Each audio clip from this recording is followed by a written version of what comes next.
Hi Aquarius, welcome to Higher Source Tarot for your August 2021 tarot reading. This is a reading for all Aquarius, Sun, Moon, Rising, and Venus. If you're new to the channel, welcome to you. I'm glad you're here. I post new readings every Friday, then again on Monday. So if a reading doesn't resonate, you can check back in a couple of days and watch a new reading. You can check other parts of your chart to get a more complete energetic profile, or even look around on the Monday readings, because the readings that I post on Mondays are a different style from week to week. So this week it will be a Celtic cross, but I post a love reading. I have a pick a card reading. Later on in August, I'll post a longer 4-month predictive kind of a reading. So those are always fun. And thank you to all of you for supporting the channel. I appreciate it very much. It means a ton to me, and it does not go unnoticed. So thank you for that. And this is fun. I love doing it. We'll keep doing it. And if you haven't subscribed yet and you like tarot and you like this channel, I'd love to invite you to subscribe to Higher Source Tarot. All right, let's get the advice for Aquarius. Sun, Moon, Rising, and Venus. What does Aquarius need to know, please? What messages do you have for Aquarius, please? Here we go.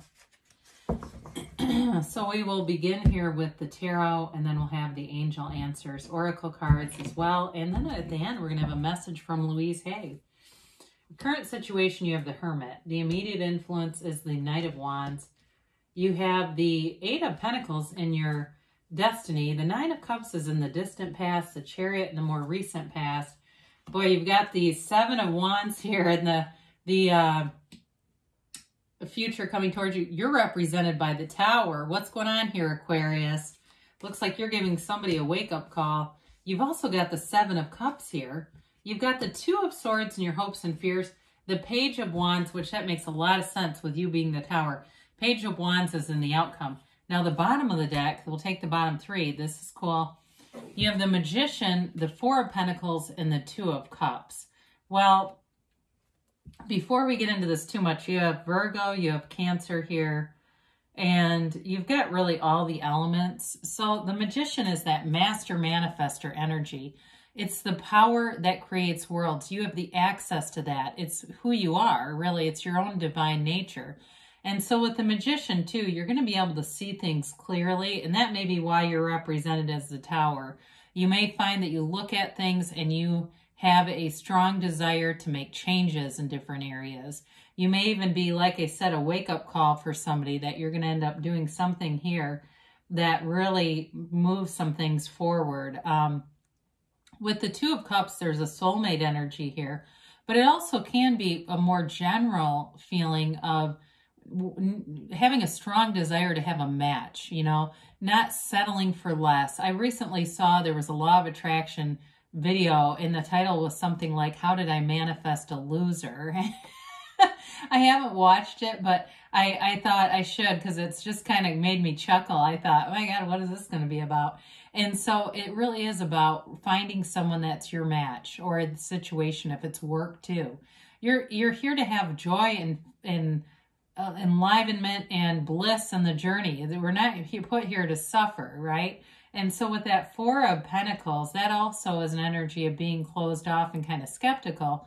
So with the Magician here, it's that reinforcement that tells you there's nothing to be fearful of, because you are this infinite being. You have access to abundance, infinite abundance here. So I do feel like you're finding your match, and you're going to be able to use your discernment too with that Seven of Cups. That will be a key to that, because the Magician really is transformational energy. It's truly being a conduit of the universe, and knowing that in one of the messages with the Magician is know thyself. So as you know yourself, you know the universe. There's no lack here. There's no shortage consciousness.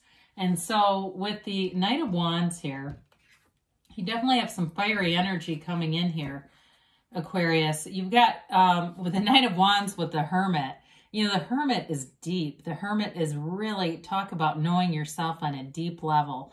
In the major arcana, this Fool represents the soul and the soul's journey. And when the soul meets the Hermit, the soul really understands why they're here. What are we even doing here? And it's that deep spiritual understanding that infinite abundance is available to you. And so with the Hermit too, it also shows up to tell you that you're on the right path. He has that lantern in the night to guide you through any dark times that you've been through, if there's been some uncertainty here, and any big changes, because sometimes that can infuse some fear. But with the Knight of Wands, I do feel like it's more you pushing things forward. The Knight of Wands is an energy of wanting to move fast in a situation, not wanting to wait around for things, feeling kind of impulsive, but having a lot of confidence too. And so with this, part of it is just quieting your mind and settling that a little bit, that impulse piece, so that you're doing things. Sometimes we say quicker than God. I don't know if you can say quicker than the universe. I'm not quite sure that would work, but you know, having yourself in flow and in alignment, so that's not maybe as impulsive. So the Eight of Pentacles comes in, and you've got a drive here. You're driven to success. You're driven to build a life that you love, and a life really that lives on past you. It's a focus. It's a commitment to a relationship, commitment to a career, commitment to your family. Whatever you're doing, you're all in. You're wanting to be, you know, I mean, Aquarius in general, you like groups. You flourish in groups. You do well in that way. And sometimes even for some, it can be at the expense of individual relationships, kind of wanting to put the group first, you know. So maybe it's the family over the, you know, individual partnership or something like that. Not everyone, but that can be a tendency. You think outside of the box. You've got a wonderful creativity. And so with this, you use the creativity with this grit, and boy, does that give you an advantage. And so for some of you, if you feel like your creativity has been muted a little bit over the last year, it's time to get it back out again. There's definitely something very unconventional happening here.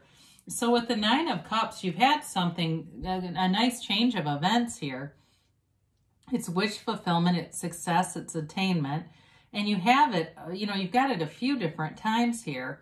And so when you see this, there may have been something that happened that really lifted your vibration. It got you into a place of that higher vibration, feeling fulfilled, feeling like you were definitely on the right path. And there's a sense of pride here, seeing too that the things that you're doing are moving your life forward. So especially too if you have somebody in your life who is envious of you, and they always infuse doubt or criticism because you're moving forward. That may be a person you find yourself distancing, and I do get that. I pick up some energy here of someone who's like that. They may not be able to keep up with you, because when you look at this, I mean, there's something huge happening here, okay? And it's a change, but it brings in your deepest desires. So I wouldn't be afraid of it. I'd embrace it. You know, it's kind of like we say with the Tower, let go or be dragged. And so with the Chariot here too, the Chariot has is another one in terms of manifestation and law of attraction. The celestial curtain represents those, you know, infinite powers in bringing heaven to earth, okay? So it is an energy where you're manifesting. So be aware of your feelings, because we say thoughts become things, but it's when it's got that rocket fuel of feeling like it's happening, that's when it comes. Now with the Chariot, it is this ability to be creative and create material possessions in the 3D reality. So some of you may have manifested a partner here, or you're manifesting a partner, and if it seems like it's a bit slow to go through, or the person maybe has a lot going on in their life, there is a nice energy here with the Page of Wands, but we have to be careful not to force manifest with this and that Seven of Wands. That can be very much overwhelming, and especially with something like the Tower. So you're moving forward here. This is victory, success, and achievement.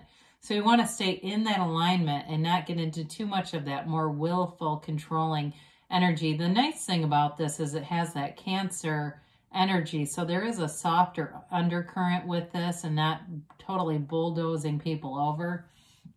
So you're not giving up, whatever it is. I mean, you're not going to give up until it comes to fruition. The Seven of Wands is all about moving forward. It's also about finding solutions to problems. So with the Seven of Cups being here too, if it's some kind of a situation in a relationship that's problematic, I do see you finding a solution to it and being able to overcome problems to a really positive outcome. And for some of you, I see somebody kind of laughing at the whole situation, like as it evolves, kind of taking a step back, getting a different take on it, and finding some of the humor, and maybe even too, if it was blown out of proportion, being able to see that too. But again, you have to be careful with force manifesting with this and the Chariot here. I just tell you what the cards are saying, because they're both powerful pushing forward, and we got to be careful not to push against. We can start to create resistance in the situation. So go be easy about it. If it seems like, yeah, you're almost obsessed with it, you know, find something else to divert your attention and relax a little bit. So here we go. Here's the corporate raider. This is you, Aquarius. You're making a big change. So it could be something big, like, and it doesn't have to be negative. It doesn't mean your whole life is blowing up. It's really about something that wasn't really the right fit for you. If it was a relationship that ended, if it was a job that ended, if it's moving, you're not in the right place, your soul knows. Your soul is your guide, and your soul is always victorious. So with the Tower, we talked about it being a wake-up call. It's a big, sudden change. And again, I feel like it's more coming from you, that you're doing something that, and you're the cause and your environment's the effect, what you create around you. You're never a product of your environment. The environment is a product of you. And so you're manifesting things, yes, but you're also following your deeper desires. And so in terms of a relationship too, if there was something that was not sustainable, it wasn't going to stay. This is the universe knocks it down to bring in something better, this or something better. And so with the Seven of Cups, you're definitely going to have choices. You have a lot of choices here, but I do like to see the Magician, because that allows you to use your discernment and make the right choice for you. And you won't be tricked, because the Magician, there's no putting anything past the Magician or the Chariot. There's no trickery that would work there, especially the Magician. I mean, he's got, you know, powers of a different kind. It's not stage magic. It's getting rid of illusions. And so with this, anything that seems like an illusion, you'll be able to see right past it. Now, we talked a little bit about relationships. And so if there's something there, like maybe the person hasn't been forthcoming about some information, I do feel like they come forward with it, or you push enough. I don't know if you're some kind of detective on the side and you figure out there's something else going on and you bring it forward. But either way, or even a work situation, it may be you that finds some information and puts a spotlight on it. So with the Two of Swords here, this is in your hopes and fears. That stagnant energy is not for you. It is not an agreeable energy. It feels more like your fears are, you know, being caught in the middle of something, not moving forward. And so it's all about being able to put down those heavy swords. The top sword represents anger. The bottom sword represents fear, and they're very, very heavy feelings to be carrying. And so they leave her in a very precarious situation, perched in front of that water, blindfolded. That's dangerous. So, you know, in life, we have to learn to put down those difficult feelings, because it lowers our vibration and attracts more of the same, more things to be afraid of, more things to be angry about. Who wants that, right? Certainly not the Page of Wands. So pages sometimes get a bad rap as being immature, but really it's more of a developing energy. So it's the beginning of something. So for some of you, if it's the beginning of a relationship, it moves forward. There's an amicable, affable is probably a better word for him, energy about this. He's an uplifter. He's a cheerleader. He gets you to take action. This is the friend that says, come on, we're going to the gym, or we're doing a challenge. You're coming with me. You know, he's the one that is, well, unfortunately, too, he's the one that likes to have the last drink at the bar as well. So, you know, with the Page of Wands, though, it is an energy of companionship, of compatibility. There's no strife. It would almost be impossible to get into an argument with this energy. So I do see things smoothing over for you, moving forward. And so for some of you, you may use your own finesse with some of these powerful manifesting energies and kind of, like I said, finesse it a little bit so it's not quite as forceful. That may be, too, why the Page of Wands is here, just to kind of soften some of that energy.